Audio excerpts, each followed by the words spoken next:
आप लोग? उम्मीद करते हैं आप लोग अच्छे होंगे। मैं राम स्टार, हम आपको अब दिखाने वाले हैं कि मुंबई की बारिश कैसी हो रही है।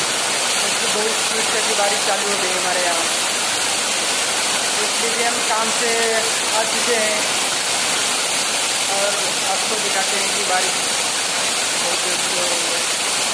तो देखिए बारिश का सीन कि हमारी बिल्डिंग के अंदर क्या कर रहा है, वहाँ पे जैसे दूर से बारिश हो रही है क्योंकि मानसून आ चुका है। क्योंकि हम लोग अभी बाहर निकल नहीं पा रहे कि वीडियो हम लोग कहाँ से बनाए, क्या करें फ्री टाइम में।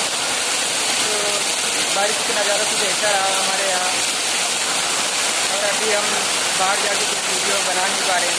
फ्री टाइम मिलने पर हम लोग अपने रूम में ही वीडियो बना लेते हैं।